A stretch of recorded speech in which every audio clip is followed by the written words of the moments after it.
Pero yung mga makakapalamuka, hindi bumibigay. Kung makapalamuka nyo, i-ombudsman ka. So therefore, kung nagmamatigas si Mayor Zamora, sasampa natin ang kaso sa ombudsman. Pero kay Mayor Zamora, mukhang political vendetta. I'm calling upon Mayor Zamora for the second time. Mayor, kung manipis po ang mukha nyo, And other senators, Senator Raffy Tulfo is recognized. salamat, Mr. President. Mr. President, marami na pong experience dito po sa kaso tulad ng kaso na sinabi ni Senator JV in the past. And I fully support Mr. President, Senator JV Ejercito. Nakakalungkot nga po na maraming ganitong klase pangyari. In my experience in the past, marami po ako natulungan na. Tinatawagan ko po yung mga mayor, yung mga maninipis sa muka, tumitiklop, at binibigay po yung perang nararapat para doon sa mga empleyado. Pero yung mga makakapala muka, hindi bumibigay. Ewan ko lang, ako'y nananawagan kay Mayor Zamora, kung manipis pong mukha nyo, ibigay nyo na. Kung makapala mukha nyo, i-ombudsman ka. Kasi Mr. President, may batas naman tayo against that, di ba? Na kailangan maibigay. I think it's just implementation ang kulang dito. So therefore, kung nagmamatigas si Mayor Zamora, sasampa natin ang kaso sa ombudsman.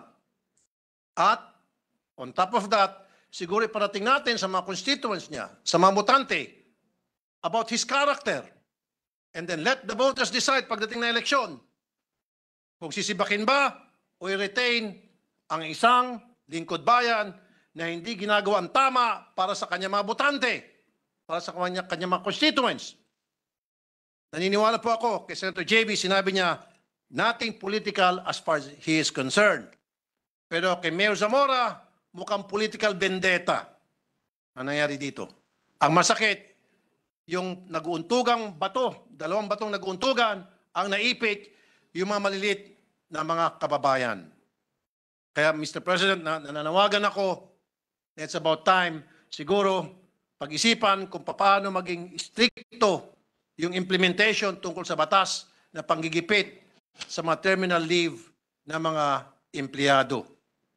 For now, I'm calling upon Mayor Zamora for the second time. Mayor, Sir, kung manipis po ang mukha nyo, kung ako po sa inyo, pakawalan nyo na po yung pera ng mga constituent niyo o ng mga dati nyo empleyado. Pakawalan nyo na po, dahil kapag hindi, isa po ako na makikipag-usap sa inyo mga botante at makakarating sa kanila lahat ito kung anong klaseng mayor kayo na nangapi at nanggigipit ng mga maliit nating kababayan. At kung makapal pa rin mukha nyo, ito po, ako po tutulong para maisulong yung pagsampa ng kaso sa ombudsman against you. Maraming salamat po, Mr. President. Thank you very much, my distinguished colleague. Mr. President, gusto ko lang pasalamatan si Senator Raffy Tulfo na kaya nga minsan sa bagal ng takbo, yung wheels of justice sometimes is very slow. Kaya marami po talaga ang sumasangguni at humihingi ng saklolo sa kanya. At nagpapasalamat ako sa kanyang pagtingin sa aming po mga empleyado na nagretiro. Tama po siya eh.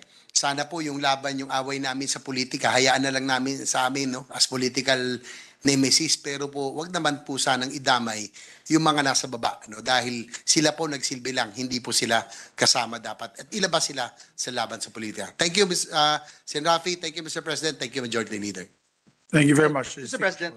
Mr. President, just to put on record that this representation is also a good friend of the mayor of San Juan. In fact, I met him last Thursday or Friday, Mr. President, during the FIBA Games. Had I known this particular issue, Mr. President, I would have talked to him personally. But in the name of justice, Mr. President, we are also aware of the processes and that in the name of fairness, we will allow everyone to have their chance, Mr. President, to explain and find out what really happened here. And of course, with the end view of ensuring that justice will prevail, especially in protecting the rights of our workers, Mr. President. So with that, Mr. President, I move that we refer the speech of the distinguished gentleman, our seatmate, Senator J.V. Ejercito, to the Committee on Civil Service, Government Reorganization, and Professional Regulation. I so move, Mr. President. There being no objection to the motion is approved. Thank you, Mr. President. Mr. President, with the permission of the body, I move that we proceed with another privileged speech, and at this juncture, may I move that we recognize our Deputy Minority Leader, Senator Risa Ontiveros, to deliver her speech. I so move, Mr. President. Our Deputy Minority Floor Leader, who just celebrated her 32nd birthday, is recognized, Senator Risa Ontiveros. No problem. Salamat kaayo to the kind Senate President. Thank you, ma'am. Opo. Opo. Opo. Mr. President, I rise on a matter of personal and collective privilege. One afternoon, 6 years ago, anxiety enveloped the Senate as news that law enforcement agents were in the vicinity circulated. They were here to arrest our colleague, Senator Leila de Lima. February 24th po ang anibersaryo ng kanyang pagkapiit, and in detention, former Senator Leila has survived public vilification, lewd innuendos on her supposed sex life, the ravages of a pandemic, turning 60 and thus becoming a dual citizen, the death of loved ones, and a shocking hostage attack, the details of which are still undergoing investigation. Last year po, sunod-sunod na din ang mga recantation ng mga key witnesses. April 28, 2022, drug lord Kerwin Espinosa retracted his previous allegations that he had had drug dealings with De Lima through Ronnie Dayan in Bilibid, stating in his sworn affidavit that he was coerced, pressured, intimidated, and seriously threatened by the police. April 30th, 2022, former Bureau of Corrections Chief Rafael Ragos retracted his testimonies that he personally delivered money from Bilibid inmates to De Lima through Dayan on 2 occasions in 2012. He claimed that then Justice Secretary Vitaliano Aguirre coerced him, quote, to admit something that did not happen, close quote. May 13th, 2022, Ronnie Dayan, the former bodyguard of De Lima and a co-accused, also recanted his allegations. He claimed he was told by the late House Justice Committee Chair Reynaldo Umali to lie about receiving drug money for De Lima. And June 1, 2022, De Lima's camp shared copies of the 2 counter affidavits of Marcelo Adorco, another government witness, executed in 2020 and 2022, in which he also withdrew his testimonies against the senator. Adorco said he was forced to make the claims for fear of his life. Ang pinakamahalagang recantation ay yung kay former Bureau of Corrections Chief Rafael Ragos.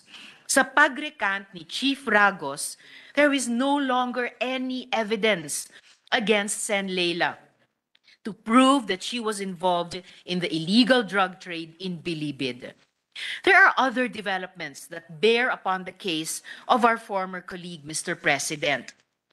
In Reyes versus Director or whoever is in charge of Camp Bagong Diwa, the Supreme Court granted Ms. Gigi Reyes's petition for habeas corpus, stating that her continued incarceration, quote, has become oppressive, thus infringing upon her right to liberty, close quote.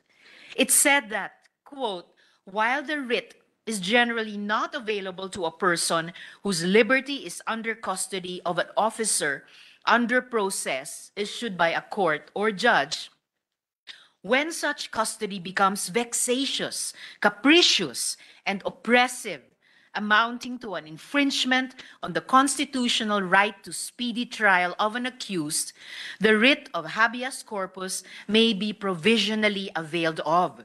Close quote. The right to speedy trial, dear colleagues, is an actionable right. It is a right afforded to all citizens, and a right that Senator Leila may legitimately avail of. This is not about being in the opposition. This is not about the past or present administrations. This is simply the invocation of a human right that all Filipinos are entitled to. Mr. President, the oldest and largest organization of parliaments in the world, the Interparliamentary Union, has renewed its call for the release of Senator Leila. Kasama nila ang napakaraming local and international organizations that ask for the same release. If the Senate as a body can recommend the filing of charges against individuals and personalities who violate the laws of this land, surely we can recommend the dropping of charges against those who are victimized by these laws and those who need the law and the Constitution's protective mantle. A few days after we commemorated the 6th anniversary of her detention, I say, Mr. President, dear colleagues, and I hope you say with me, free Leila now. Salamat po, Mr. President. Majority Leader. Thank you. Mr. President, I move that we refer the privilege speech of Senator Tiberos to the Committee on Justice and Human Rights. I so move, Mr. President. There being no objection to the motion is approved.